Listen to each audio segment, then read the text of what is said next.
সুন্দরবনবাসী দুশ্চিন্তার প্রহর গুনছে রেমালকে নিয়ে।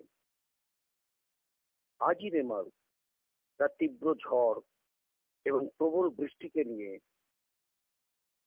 আছড়ে পড়বে। খুব সম্ভবত আর 3 ঘন্টা বাদে মাত্রা নদীর মোহনায় বলে জানালেন ডক্টর সুজিত কর, এবং কাল সকাল 8টা নাগাদ কলকাতা অভিমুখে চলে আসবে। বলা যেতে পারে যে এই রেমাল গভীর রাতে নয়, ঘূর্ণিঝড়টা আছড়ে পড়ার স্থান যে ডক্টর কর জানালেন যে মাত্রা নদীর মোহনাতেই এবং পশ্চিমবঙ্গের উপকূলেই, এবং যার প্রভাব ইতিমধ্যেই পড়তে শুরু করেছে সকাল থেকে।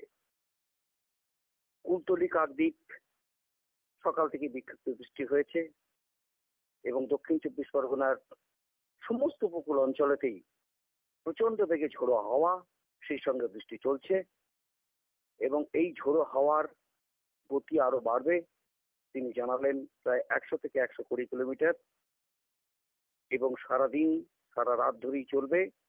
ল্যান্ডফলের সময় ঝোড়ো হাওয়ার সর্বোচ্চ গতিবেগ 135 কিলোমিটার পর্যন্ত হতে পারে।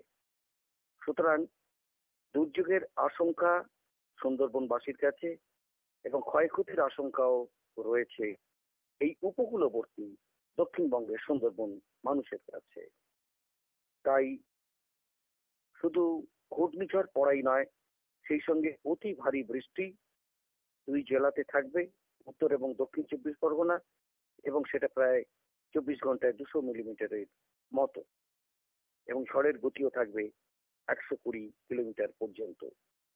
সেক্ষেত্রে জলোচ্ছ্বাসের ব্যাপারটাও একটা ঘটনা।